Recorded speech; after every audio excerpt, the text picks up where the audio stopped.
നന്ദി പറയുന്ന ഒരു മനസ്സ് നമുക്ക് എപ്പോഴും സന്തോഷവും സമാധാനവും നൽകും. ഗ്രാറ്റിറ്റ്യൂഡ് എന്നത് അത്ഭുതകരമായ ഒരു മരുന്നാണ്. ഓരോ ദിവസവും രാവിലെ എഴുന്നേൽക്കുമ്പോൾ 3 കാര്യങ്ങൾ ഓർക്കുക. ഞാൻ ജീവനോടെയുണ്ട്, എനിക്ക് ശ്വസിക്കാൻ കഴിയുന്നു, എനിക്ക് വീണ്ടും ഒരു ദിവസം കൂടി ലഭിച്ചിട്ടുണ്ട്. ഇവയൊന്നും ചെറിയ കാര്യങ്ങളല്ല. നന്ദി പറയുന്ന മനസ്സിൽ സമാധാനം വളരും. ഗ്രാറ്റിറ്റ്യൂഡ് ഉള്ളയിടത്ത് പരാതികൾ കുറയും. അതുപോലെ എന്നും രാത്രി ഉറങ്ങുന്നതിന് മുമ്പ് 3 കാര്യങ്ങൾക്ക് നന്ദി പറയുക. നമ്മുടെ ഫാമിലിക്ക്, നമ്മുടെ ഹെൽത്തിന്, നമ്മുടെ ലൈഫിന്. ചെറിയ കാര്യങ്ങൾ പോലും അപ്രിഷ്യേറ്റ് ചെയ്യാൻ പഠിക്കുക.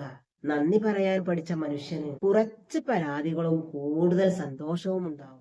നമ്മുടെ ശരീരവും മനസ്സും തമ്മിൽ വലിയ കണക്ഷനുണ്ട്. ശരീരത്തിനൊരു ക്ഷീണം വന്നാൽ മനസ്സും തളരും. അതുകൊണ്ട് തന്നെ രാത്രി ഉറങ്ങാൻ കിടന്ന ശേഷം അതും ഇതും ആലോചിച്ച് കിടന്ന് ഉറക്കം നഷ്ടപ്പെടുത്തി ശരീരത്തെയും മനസ്സിനെയും ക്ഷീണിപ്പിക്കാതിരിക്കുക. ശരീരത്തെയും മനസ്സിനെയും കഷ്ടപ്പെടുത്താതെ നന്നായി ഉറങ്ങുക. ഉറക്കം കുറയുമ്പോൾ സ്ട്രെസ് കൂടും. എക്സസൈസ് ഇല്ലാതാവുമ്പോൾ നെഗറ്റീവ് ചിന്തകൾ വർദ്ധിക്കും. ദിവസവും കുറഞ്ഞത് 30 മിനിറ്റെങ്കിലും നടക്കുക. കുറച്ച് എക്സസൈസ് ചെയ്യുക, ധാരാളം വെള്ളം കുടിക്കുക, നല്ല ഭക്ഷണം കഴിക്കുക.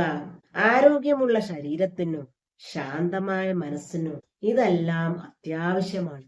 മനസ്സിനെ വിഷമിപ്പിക്കുന്ന ആളുകളിൽ നിന്നും അകലം പാലിക്കണം. ചില ആളുകൾ നമ്മുടെ ജീവിതത്തിൽ വന്നാൽ നമ്മുടെ മനസ്സമാധാനം ഇല്ലാതാവും. അവരെപ്പോഴും നെഗറ്റീവ് മാത്രമേ സംസാരിക്കുകയുള്ളൂ. എപ്പോഴും കുറ്റപ്പെടുത്തലുകളും വിമർശനങ്ങളും മാത്രമേ അവർക്കറിയൂ. അത്തരം ആളുകളിൽ നിന്നും മാന്യമായ അകലം പാലിക്കുന്നത് നമ്മുടെ മനസ്സിൽ സ്ട്രെസ് കുറയാൻ സഹായിക്കും. Protect your piece. നിങ്ങളുടെ മനസ്സമാധാനം എന്നത് നിങ്ങളുടെ മാത്രം റെസ്പോൺസിബിലിറ്റിയാണ്. അതുപോലെ തന്നെ നെഗറ്റീവ് ചിന്തകളെ കൈകാര്യം ചെയ്യുക. നെഗറ്റീവ് തോട്ട്സ് വരുന്നത് ഒരു തെറ്റല്ല, അതെല്ലാവർക്കും വരും. പക്ഷെ അവയെ വിശ്വസിക്കണമോ വേണ്ടയോ, തള്ളണോ കൊള്ളണോ എന്നതെല്ലാം തീരുമാനിക്കേണ്ടത് നമ്മൾ തന്നെയാണ്. ഒരു ചിന്ത വന്നാൽ ആദ്യം നാം നമ്മോട് തന്നെ ചോദിക്കുക, ഇത് സത്യമാണോ? ഇതെന്നെ ഹെൽപ്പ് ചെയ്യുമോ? ഇത് ഞാൻ വിശ്വസിക്കണോ?